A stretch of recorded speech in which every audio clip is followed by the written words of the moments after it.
episode of the Canadian Cannabis Podcast.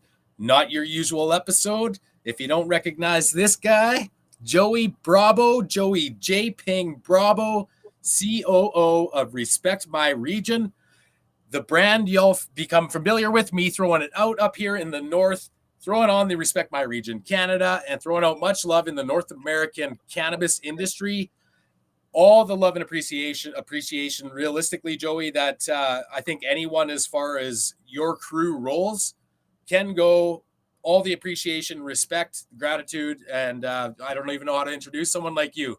You're a digital master, a digital guru, and I'm going to turn it over to you right now. I know there's a lot of Canadian people looking forward to hearing from someone like yourself. So yeah, let's get into it a little bit, Joey. I know you've been up to Canada recently. You've got a pile of a wealth of information and education, and it's an honor to actually be talking with you, man. I'm big, so I appreciate both of our podcast guests today falling through.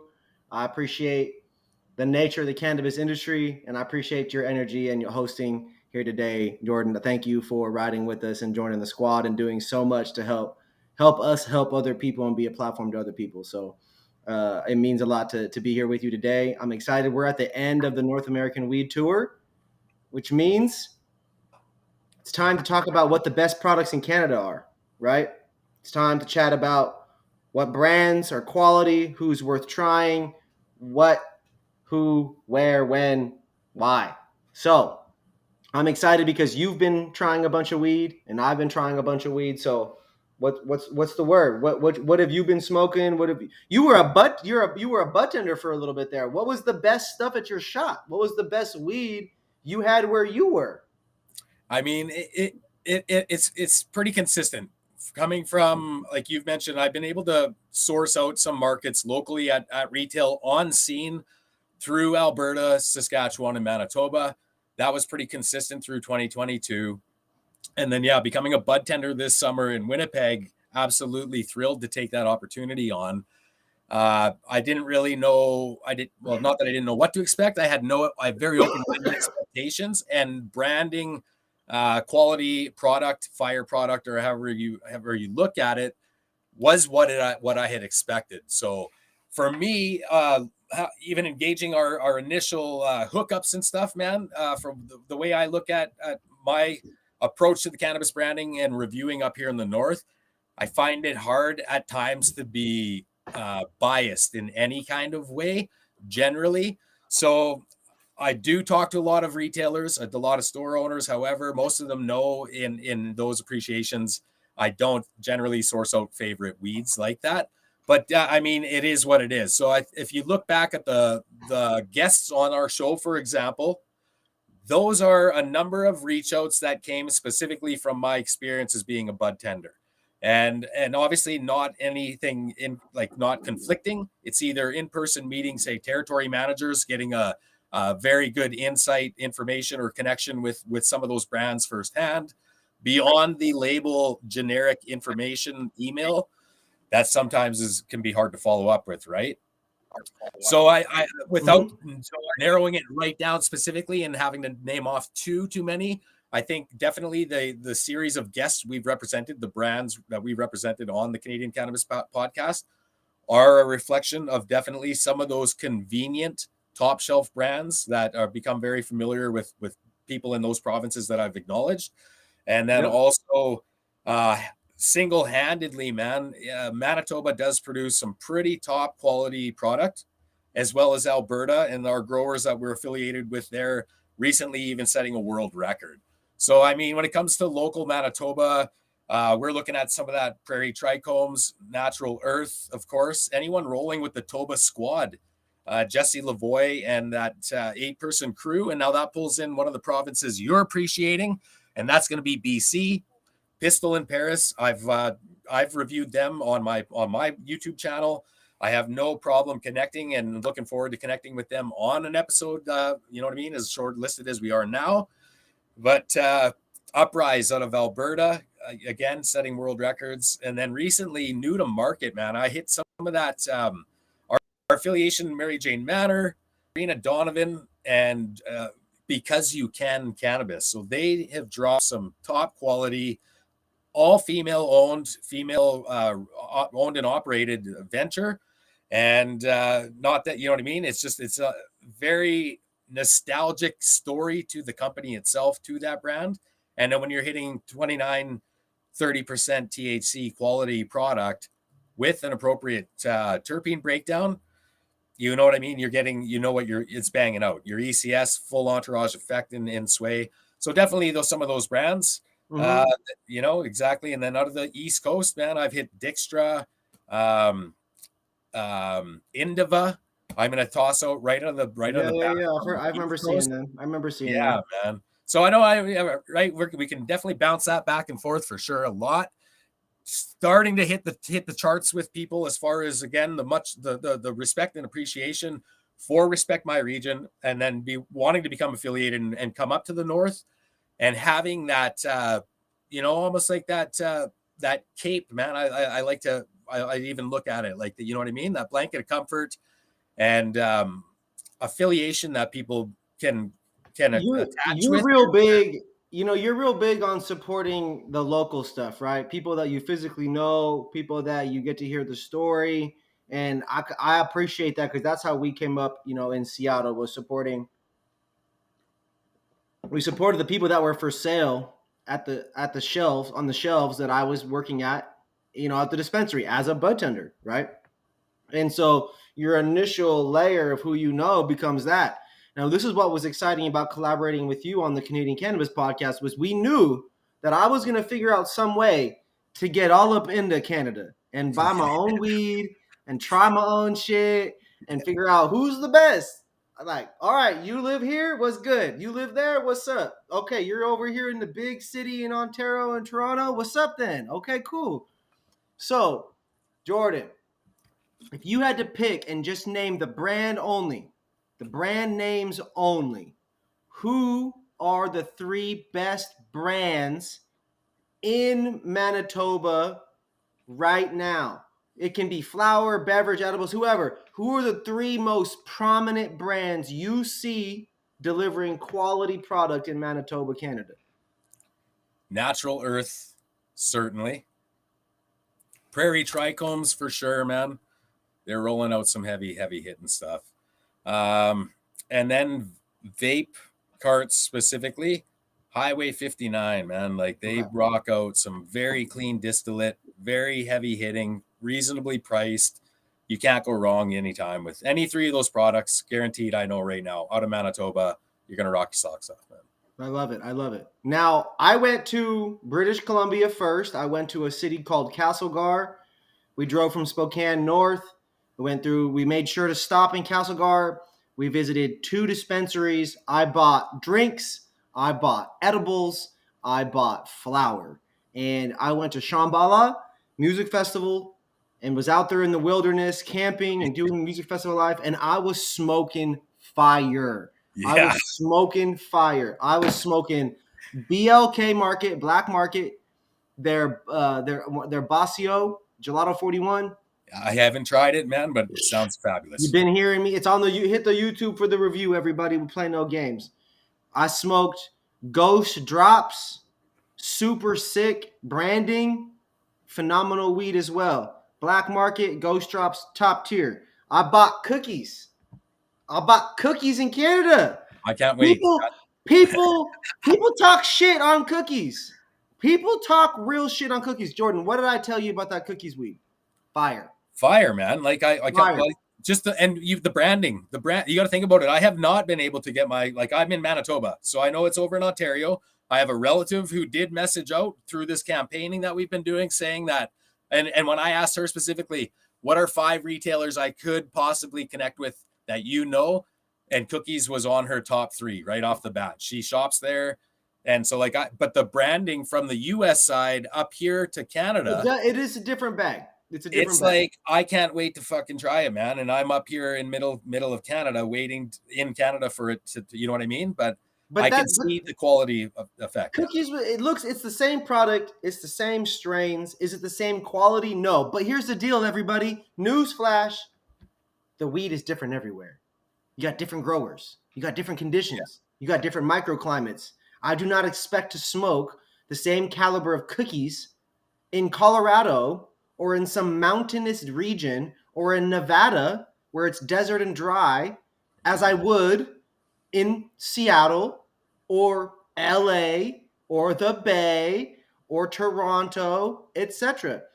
I don't expect the same everywhere. Why? It's weed. You guys just don't understand that apples are different at every grocery store. You don't get the same apple every fucking time. So it's important to remember, everybody watching this show and everybody who sees this, that cookies and weed and the products that you get, they're different everywhere. And cookies specifically was fire up there. I bought I forget which ones I bought out there, but it was all on point with the quality that I'm used to getting here in Los Angeles. So it's as simple as like. Beautiful. You hit me on something there though. Got me thinking. This is usually how I like to roll the podcast, regardless of it. And you know what I mean with the guests. But there's something when, and because I'm thinking right now, you got me fireworks, and I'm like, because I don't usually pinpoint some of the brands, man. But you got me the root beer razzles. Those ones are fire. Spinach, another quality. Yeah, they got man. quality gummies. For sure. There was a bunch of Awanas out there, Wilds out there. Yeah. And so you can get the same classic edible gummy experience out there as you can now. But the difference is this. Jordan, fill people in. What is the dumbest thing Canada did in terms of their legislation when it comes to potency and edibles? What did they do? Please. So we have, and I've had this discussion actually through the weekend, the cap on 10 milligram THC per package. And you can only buy 4 packs maximum allowance per person. So now I'm working in and it's cool, man, where I'm going to be doing some labor stuff. I'm a mason laborer, so, and it's kind of cool working as a mason. But this is answering your question as well. I'm talking with an individual who is, let's say, roughly 280 pounds and is ordering edibles online at, and I don't know this individual, just like I've crossed paths chatting, like, right, shop talk, 50 milligram gummies though. So I mean, like it is one of the dumbest things, because hands down, without criticizing the government for anything, going to hold them accountable for forcing people to still to source the legacy market when their ultimate objective is to eliminate that. But there are people who have physical body mass that even 4 packs of 40 milligram, doesn't matter who's fucking producing it, man. It could be 99.9% fire, but that 40 milligram on a 280 pound person who say even smokes regularly, that tolerance is not going to benefit them in any kind of way, man. It will force them to the legacy market and source out 50 milligram gummies, right? Or 100 milligram. I mean, I've talked to some people who are the counter to that, for sure. The counter to that is that there's not a lot of science out there that proves what you're saying, and there's not, just because legally there's not been a lot of science. I'm not a doctor. So it's all he will call it hearsay, see it, and kind of like man, I'm noticing this, subjective, because there is no science to that. And so all of these, first off, weed is different for everybody. It's consistently different for everybody, and until you use it and track it and treat it like a diet, it's really hard for people to really put down solidified opinions on those things. Most people, especially stoners, are not that meticulous. That's the one stereotype that we all have, is that even the best of us as entrepreneurs, we still have some form of stoner tendencies.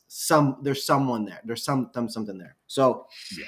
Well, it has to be this episode, man. What's frustrating is that if it was legalized, and if there was data behind how much milligrams a cancer patient needs, how much assists with various forms or situational cases of PTSD, of schizophrenia, of the actual various conditions underlying, the various underlying conditions that these governments really approved cannabis for, and then show that at scale people buy it for sleep. There's something to be said about the data from the internet, search traffic, right? All these different touch points about that help tell a bigger story when it comes to cannabis legalization, so on and so forth. So for sure. what it does when it comes to 10 milligrams per pack is just simply, it's not enough. It's for, for patients that are diabetic, they're eating more. For people that are, trying to watch what they're consuming or in their body, this is just added things and added ingredients and things, materials that they're putting in their body. So, we have to plea to the Canadian government to please match the United States. Well, it's going Bump up. it up to 100. It's changing. It's and there are, so now this is interesting because I actually, on same deal. I hit up a review. I was on the fly, man, and I ended up grabbing a 10 pack of lozenges. So the milligrammage popped out to me in the display, 100 milligrammage. Meanwhile, I'm exploring, I'm learning the milligrammage is about to change. So I'm standing, I'm thinking there, but I didn't really think to ask the bud tender, and they didn't really pitch it to me to correct me on anything. But I was like, 100 milligrams, man. The regulations. I was like, so can we grab like 12 drinks now? Kind of, is that moving up? And he was saying, no, it's coming. I said, yeah, I thought it was all changing. I'll grab these now in the meantime. Well, it turns out they were hard lozenges, and they were only because they were extracted as a tincture. So they qualified as not as an edible. They were in with the edibles, but they were actually a tincture. And all 10 candies actually equivalent after I learned that and read the package, man, was equivalent to a 0.79 of a gram of a flower. So, yep. I mean, for way, like even half the price, it could have bought a full gram joint for 25%. You see the comment down there, right? When Oregon first legalized in 2016, you could only get a single 15 milligram edible a day. It's really interesting because, all these states down here, the provinces are similar rules, but they do all vary slightly, right? Yeah, man. Same. We are. Good thing. And this is good to touch upon because I've talked about it in almost every episode. The Cannabis Act review panel has been announced and confirmed, right, through this past weekend. So that is an indication of what I was, again, saying, like being confused with that bud tender on the actual milligrammage change.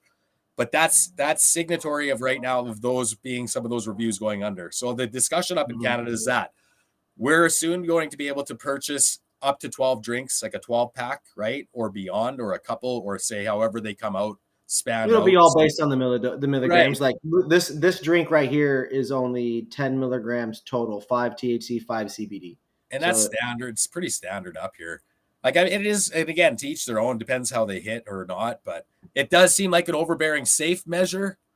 Coming out at 10 milligrams, it's like, okay, yeah, that might not get anybody high, but it's going to get some people, but we don't want anyone getting hurt. So the public safety measure is always the big push, right? So, but as far as the brands go, Joey, now the brands that pop to you that you've tried for sure, hands down, right? And again, over the last 2 weeks, looking out to the Ontario and calling around to some of the retailers there and some of those middle size, say up to 10 retail, family owned, kind of not looking to go any larger or any whatnot, but looking across the board with some of the localization of those brands that I've mentioned, they fall under an umbrella of Toba Squad, right? The Toba Syndicate. So like 8 Manitoba growers and 1 BC grower now working together, all under the Toba Syndicate, growing and producing locally for Manitoba distribution. So it's all readily available. Those are the brands that are definitely going to survive and pop out here. And not that it's an obvious discussion that's come about in the Canadian Cannabis Podcast, again, with several guests, including those that have been able and willing to disclose, man. Some of the big ones like Uprise. Ron on this show willingly disclosed that in the first year, when everyone thought we're all jumping into money presses, he was willing to admit that Uprise went fucking, in the red for 18 months before they started to see any sort of comeback. So I've noticed too in my shopping over 5 years in the legal industry, and more specifically, definitely since the last 2 years of coming out and actually having that pitch to come in and say, are these signatory or significant issues that you face? Small talk, shop talk, however, but this is something I'm willing to do and I could possibly help you, or I could introduce you to Joey and Mitch, and this is something we can do to help. Now, there are fire brands that I've tried and actually reviewed, and as short-lived as Decolonized Cannabis is on YouTube, there are brands that no longer exist that I've reviewed. Already, man. Crazy. In that short turnaround. So that, again, plays into that. I have had some fire brands again where then you find out they've either been there's been an amalgamation, right? Or they've been absorbed, or but either way, the collaborations is another thing that's starting to happen. So they fall Yeah. under, they're falling under a larger producer. They still exist, but they're, it's when I was in Toronto, I bounced around to a couple shops, bought some weed, but for the most part, most of the stuff I got was mad average, with the exception of the black market, the brand black market that I got. 2,000 Not stores in your where yeah. yeah, man. I'm As curious. a tour, I went. There were, I think Keith Cola might have been out there too. Like, the brands are there. The states have a presence up there that's bigger than Canadians brands, right? That's a Yeah, fact. that's Cookies are even erase cookies from the whole equation, and Wild and all the others are still bigger than the Canadian ones, I hear you there, right? man. Yeah. It's metro, like it's the GTA's, but I've been to Toronto twice in my youth. Absolutely loved it, man. I was there the first year the CN Tower opened. You know what I mean? Nostalgic. But I've never been back. I've never been there to shop. I'm looking forward to hitting up some events there for sure in 2023, man. But at the same time, like, it's that American influence is right there, just across from Niagara Falls, either which way. You know what I mean? It's Yeah. there in the sports industry. It's there in the hospitality industry. So Luckily, you guys got Drake, and you guys got the Toronto Raptors. yeah, man. And I think a couple NHL teams. Obviously, Canada's really known for a lot of hockey-related things.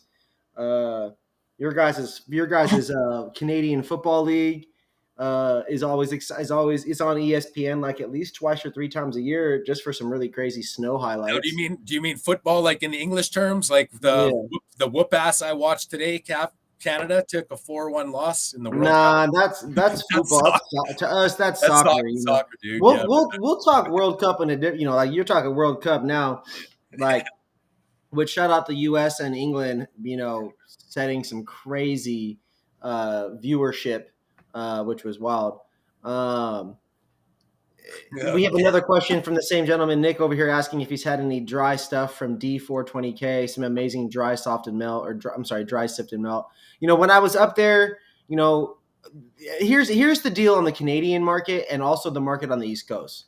Stuff is still expensive when it comes to extracts and vapes, and I'd say the flower is appropriately priced. But basically, all the extract related stuff is definitely overpriced. They're not as friendly as a Washington, Oregon, or California, where like down here you've got vapes for as low as $12, $15.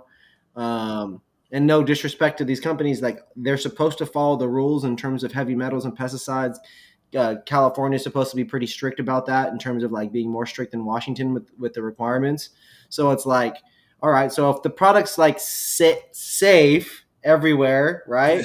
And it's just like vape versus vape, why are we doing it so much cheaper here than where I'm at in LA or Cali compared, and in Washington so cheap compared, in Oregon so cheap compared to these other places. Even Colorado's cheap as shit.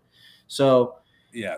Most of the time, Nick, this is the long round answer to this is we review way more flower than we do extracts because all the different markets have expensive extracts, and being that rosin and those products are new in terms of the mainstream cannabis eyes, not everyone is able to afford being heady or have those relationships to get those,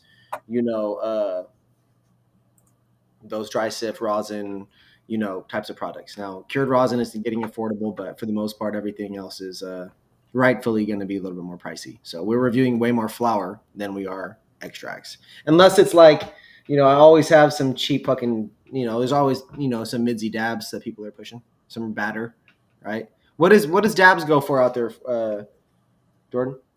It's you hit it there, man. It's high end. Either way, it seems to be a smoker's preference for sure. Even from the bud tender experience that I had, the consistent 510 vape sales and distillate you said earlier. Yeah, and any extract sales that are happening are generally repeat customers. Upsells, I mean, as far as somebody looking for that extra bang on top of the ordinary flower choice, definitely refer them to some of the 510 vapes. But you got me thinking there again, man. So the Papa's Herb brand, while I'm talking about this, just because that is a quality 1 gram 510 cartridge that I've consumed that is top notch, nearing the 90% total THC, like, you know what I mean? Total Mm-hmm. THC, as well as royalty. Again, another 89%er for sure.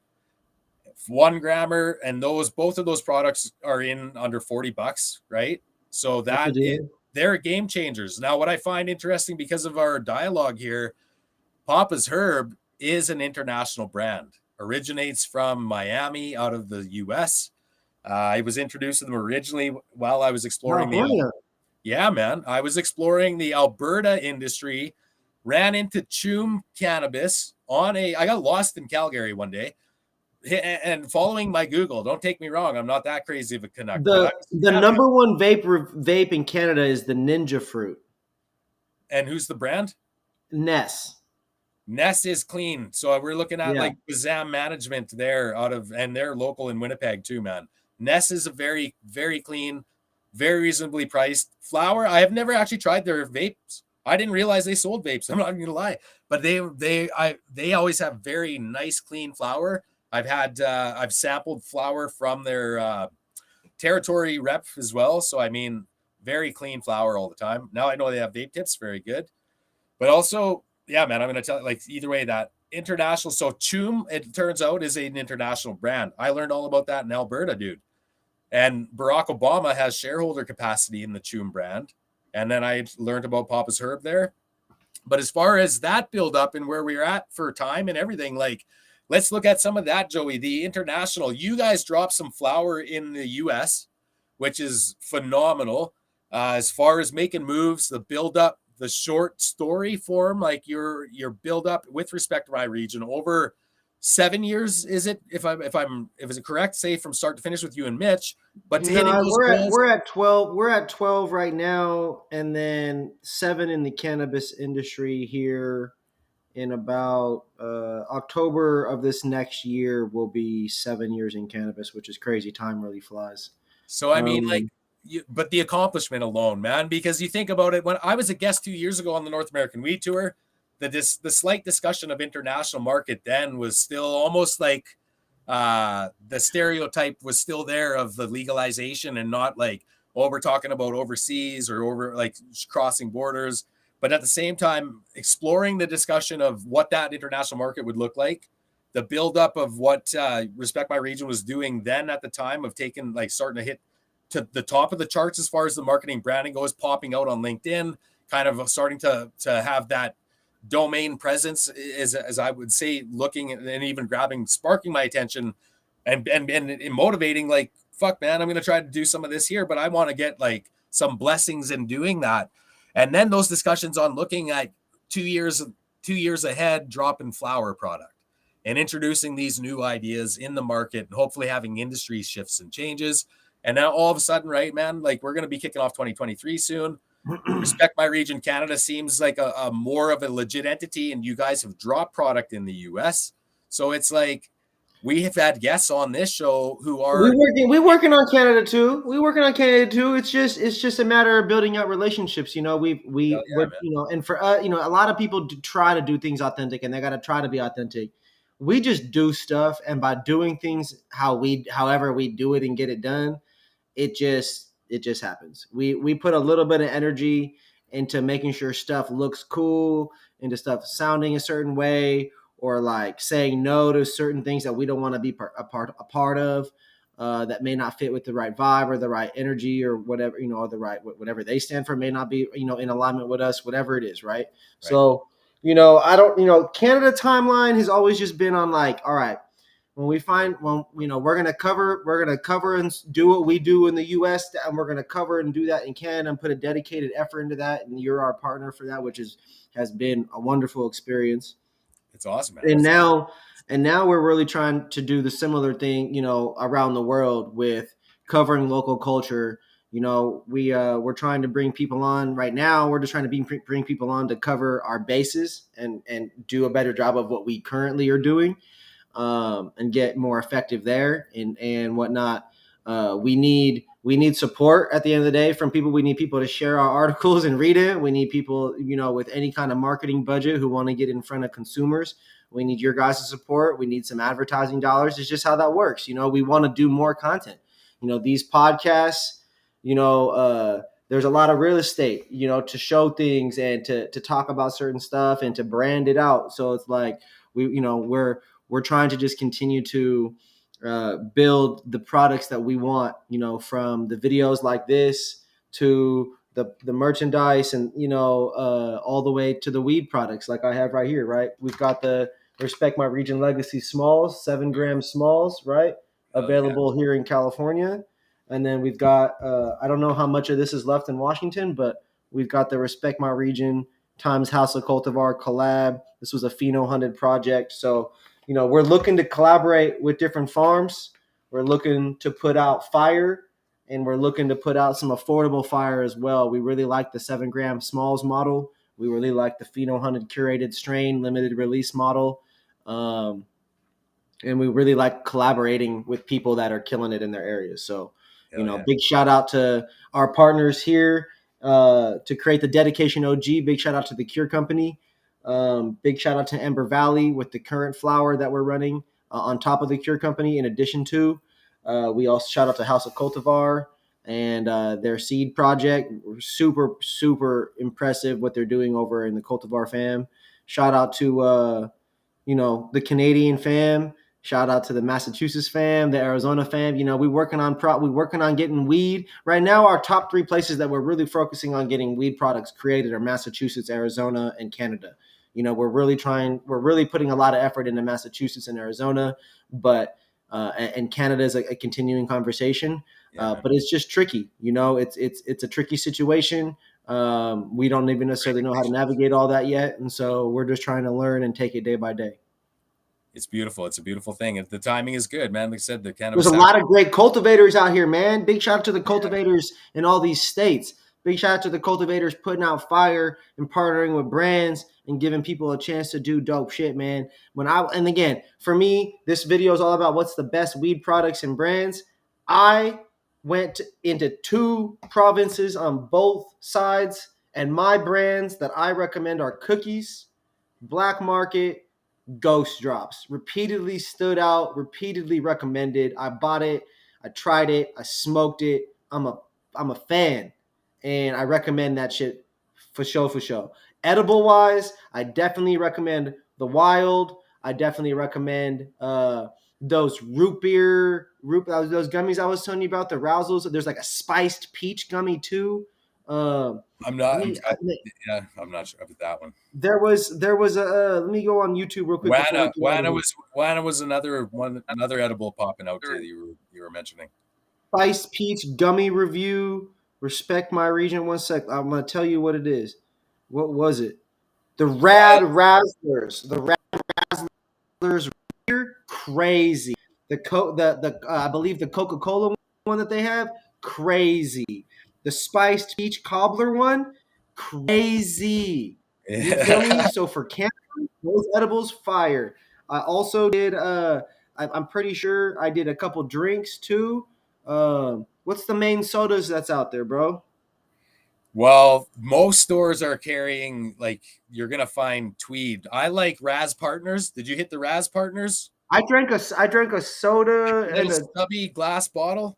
Any little stubby glass bottles? Cans. Those are any of those brands popping out of there are very nice. But I mean, like Orbit is good. The little tiny 210 mils, 355 mils. So pretty much, I don't know, man. Tweed rocks the most flavors, I'm gonna say, but drinks is not one of my go-tos, and it's even on my. I drink weed every day.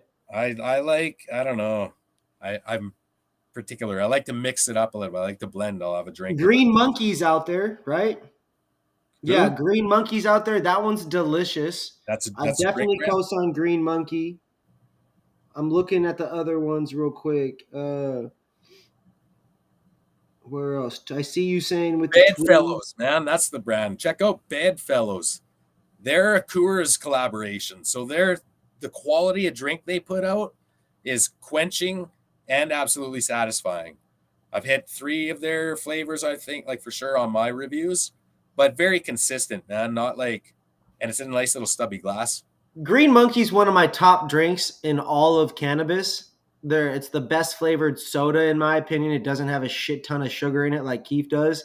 So I highly recommend that's a Canadian. the Green Monkey. Canada here. Yeah, that was in Canada. Green Monkey, Green. Oh, and then the beverage. Well, it's green. Wait, maybe it's not Green Monkey. I think it's I think Green Monkey's definitely out here. I'm thinking of Collective Project, that one. Okay. You know what I'm talking about? Not overly. Again, I don't source drinks. One sec. I got it again. Collective Project Review. Respect my region. I am going to be drinking more CBD drinks, and the milligrammage is higher than THC. I got the Collective Project Blueberry and Lemon Iced Tea. See, the iced teas are very nice. Either like that's if generally I've sampled the iced tea blends by any brand. Mm-hmm. Just so I'm not a carbonated water type of person. So that's again why drinks I found when in the early testing of my drinks with the cannabis drinks, everyone was rocking super bubbly carbonated drinks, man. Like that's not what I was looking for that way. So I don't really, but iced tea is generally a nice blend. Anything raspberry iced tea, lemon iced tea, either which way. It was less than it was good, but it wasn't my favorite, that particular blueberry one. But Collective Arts had a bunch of other flavors that were absolutely phenomenal. So I'll take you up on it, man. Like you said, I'll check it out. And shout out Green Monkey just because they're that good. You know what I'm saying? I'm a super fan of Green Monkey. So like, and then they told me Nest was the #1 selling vape in Canada. So I reviewed the best vape. It was a distillate with botanical terpenes, y'all. So like, congratulations. They created a flavor that everybody's addicted to for that flavor, which is fine. I got nothing against that. Shout out to Stizzy. Shout out everybody that does botanical terps and motherfucking gets people hooked on that flavor. I occasionally like fruit punchy tropical this, like I'll do that here and there, but rosin and live resin have been where I've been at for a few years plus. So boom, those everybody are my best weed products and brands in Canada. Jordan, share before we get out of here, what are some strains that you usually only hear about in Canada? What are Canadians particular to? Don't speak for all of Canada, but just from what your experiences as a bud tender, what do you know Canada likes? What's a strain in Canada? Cold Creek Kush, for sure.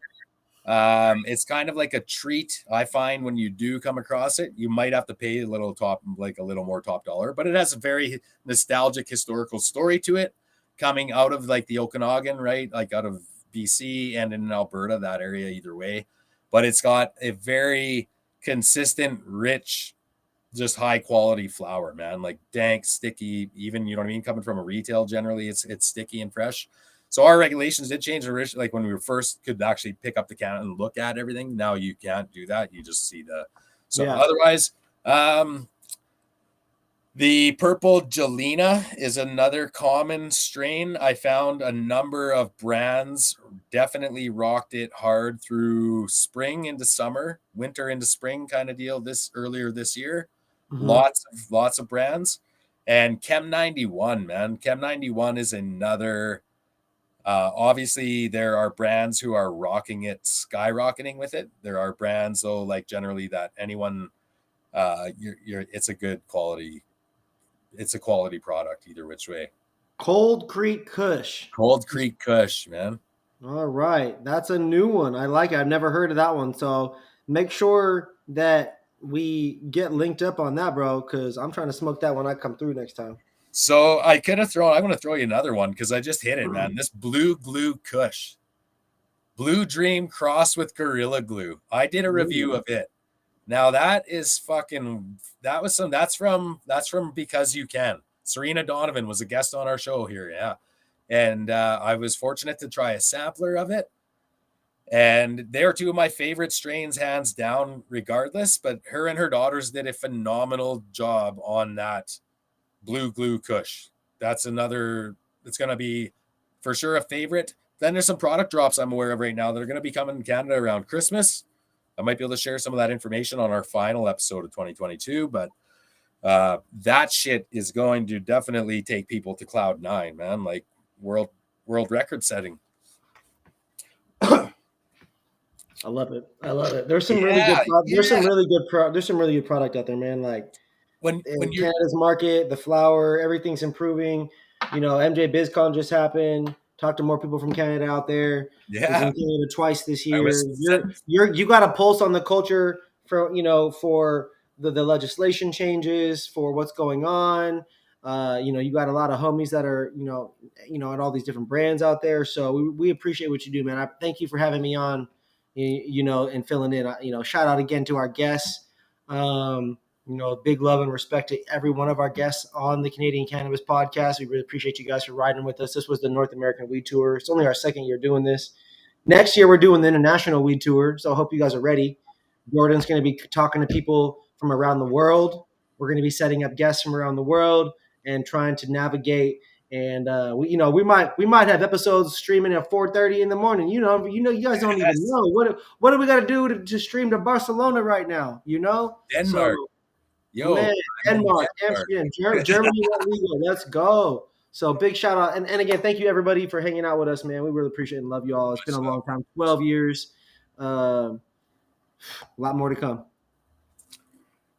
That's it. Same deal, Joey. Again, thank you very much, man. Much love to my family and friends and support through this entire opportunity. I'm going to call it not a tour, man, the total opportunity, and 150% all the way. Looking forward to the next 2 weeks and building even more relationships with you guys, man. So peace out. Love everybody. Peace.